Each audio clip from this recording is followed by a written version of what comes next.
Okay, so we're going to finish this out. So let's continue with the next one. We're dealing with DE 1 to 3 NF and then 3 to 4 NT. So what does that mean? Well, we could do it by hand naturally, or we could go to our bingo book. So you choose. Do you want us to write it out by hand, or do you want us to go into the bingo book to figure out a more simple method, because we've already tracked and traced. Where in our bingo book is this? Oh, this was a cool one. Take a look at this.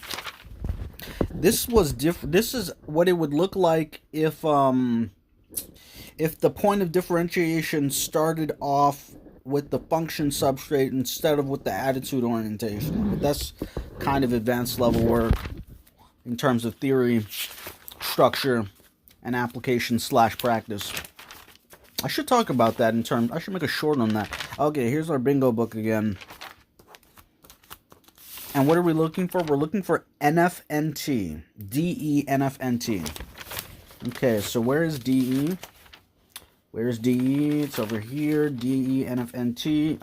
Okay, so since this one was... So, similarly, this is why it's anchored this way. These carry over...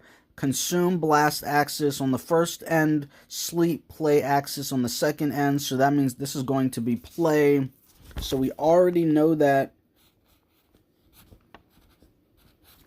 Okay, so it's play. So we're looking for play blast. So it's either going to be this. It's either going to be this one, or it's going to be this one. And we're looking for NFNT. NFNT. NFNT. NFNT. Here we go. We found NFNT. DEOE NFNT. DEOE NFNT. So does that make sense of how we could do it by hand versus using an assistant? So now that I know that it's play and consume, then what comes next? Think.